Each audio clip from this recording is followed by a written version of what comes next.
Salut tout le monde, c'est Darduck. On se retrouve aujourd'hui pour une petite vidéo tuto pour vous expliquer comment fonctionne l'application Soundtrack, comment l'installer et comment profiter tout simplement avec vos viewers de musique sans les avoir en VOD.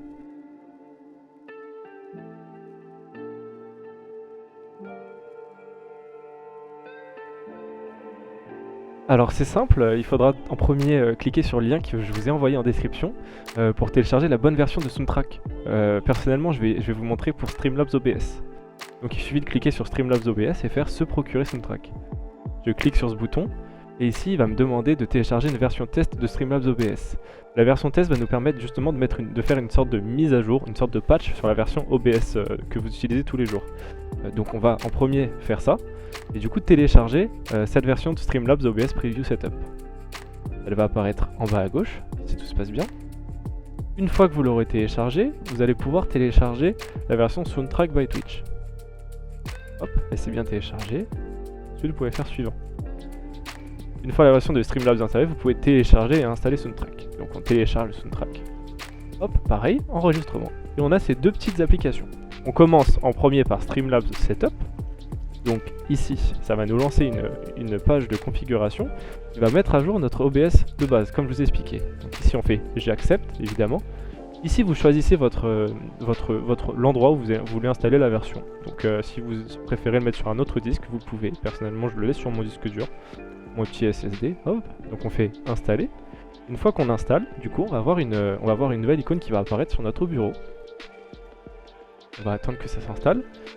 Et ensuite on va double-cliquer sur cette icône. Hop. On peut même, autant pour moi, on peut juste le laisser faire fermer et ça va se lancer tout seul.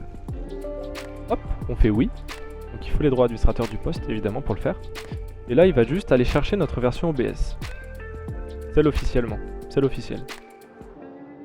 Hop, il télécharge la mise à jour et après il va l'installer. Une fois la version Streamlabs OBS de télécharger, on ferme Streamlabs OBS. Tout simplement. On vérifie s'il ne tourne pas en fond. De mon côté il ne tourne pas en fond. C'est parfait. Une fois qu'on l'a installé, on peut donc télécharger Twitch Soundtrack. Hop, installé, avec les droits administrateurs encore une fois. Si on veut changer la destination, il ne fallait pas faire installer, il fallait faire paramètres avancés juste avant. Et là on se connecte avec Twitch. Personnellement, je l'ai déjà fait, donc il va me connecter tout seul à Twitch. Ceci étant dit, ici on a un petit message qui nous dit que c'est compatible uniquement avec OBS Studio. L'avantage, c'est qu'on a du coup mis à jour notre Streamlabs OBS et ça nous évite justement et ça nous permet d'être compatible avec Streamlabs OBS. On fait démarrer et là il nous explique un petit tuto. Ce tuto, c'est moi qui vais vous l'expliquer. Continuez vers l'application. On a notre petite application que je vous ai présentée un petit peu plus tôt. Hop. Donc on va pouvoir passer à la configuration de Streamlabs. Pour la configuration de Streamlabs, c'est simple. Alors on lance l'application et on va arriver du coup pour moi personnellement sur une page vierge pour bien vous expliquer tout comment ça fonctionne. On peut remarquer qu'on a notre piste audio d'ordinateur, donc c'est la piste quand on joue aux jeux vidéo et on a notre micro. Donc ici on va ajouter une source. Cette source ça va être du coup, on va dire ce logiciel. On clique sur ça et on fait ajouter une source. On ajoute la source et elle apparaît ici. Dans mon cas particulièrement, vous avez pu voir que je n'ai pas de niveau de volume pour les décibels. Donc ça veut dire que il faut que je redémarre mon ordinateur pour que l'installation de Soundtrack by Twitch s'applique bien. On peut même voir ici que ils ont eu des difficultés à se connecter à mon logiciel de streaming. Donc il faut redémarrer l'ordinateur et on relance Streamlabs. Une fois ceci fait, vous revenez et on continue ensemble. A tout de suite. Une fois que votre PC a redémarré, l'installation c'est bien terminé. Pour vérifier ça, on va cliquer sur Streamlabs OBS et on va pouvoir voir que on a une petite barre ici, verte, jaune et rouge qui est apparue, comme sur les pistes en haut. Donc c'est qu'à ce moment-là, l'installation a bien fonctionné et qu'on peut totalement utiliser le logiciel et que le tuto va fonctionner. Si par contre vous ne l'avez pas, c'est qu'il s'est passé quelque chose que je ne saurais pas vous expliquer, il faudrait regarder sur internet et je suis désolé mais je ne saurais pas vous dire pourquoi ça ne marche pas. Normalement le seul cas qui peut arriver c'est celui que j'ai fait et c'est pour ça qu'on a redémarré le PC. Il faut savoir que pour que ça fonctionne, on va juste vérifier quelque chose. On clique sur paramètres ici, alors on voit pas très bien, hop, on clique sur paramètres ici. Et ici on a du coup la section paramètres. On clique sur sortie. Et on va vérifier qu'on a bien la piste audio 1 d'activer. C'est indispensable pour que l'application fonctionne et c'est comme ça qu'il faut faire. Pour vérifier, on va ici cliquer sur Output Mode, donc mode de sortie, et mettre en avancé si ce n'est pas déjà fait. Une fois que la piste audio 1 est faite, on fait terminer. On arrive à là, et le tuto est presque fini. On n'a plus qu'à voir comment ça fonctionne. On clique sur ouvrir les paramètres audio avancés, et on va avoir cet affichage là. Donc on va cocher dans la piste 1 toutes les pistes qu'on veut qu'ils apparaissent en stream. Ok. Donc ici on considère que Soundtrack Source, on veut pas que ça apparaisse en stream, on veut juste que ça apparaisse en VOD. Donc vous mettez sur le 6. Ok.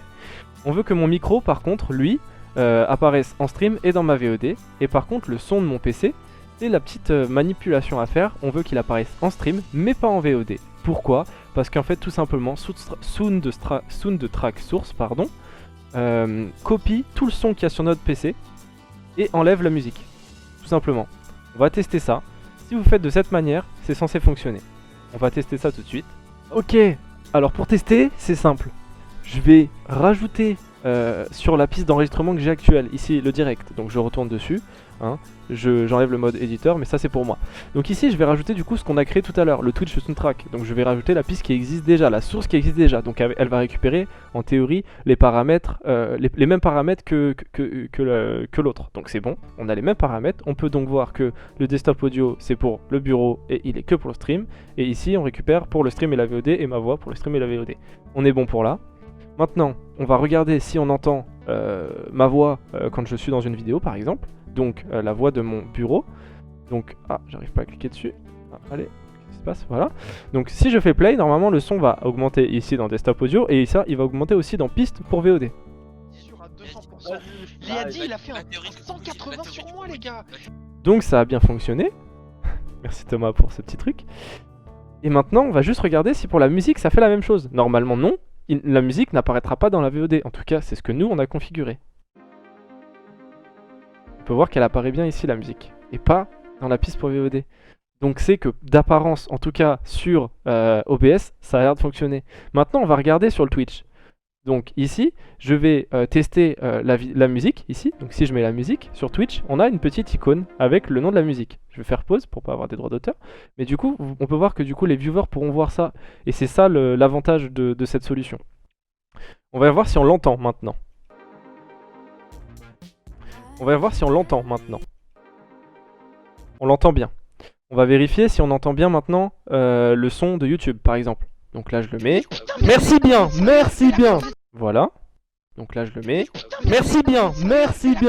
C'est parfait. Et maintenant on va juste regarder si dans le clip on l'entend. Donc la VOD on l'entend. Donc en théorie on ne va pas entendre la première partie où j'ai mis la musique. On va uniquement entendre le son de la vidéo. Mais du coup on peut voir que du coup les viewers pourront voir ça. Et c'est ça l'avantage de cette solution. On va voir si on l'entend maintenant.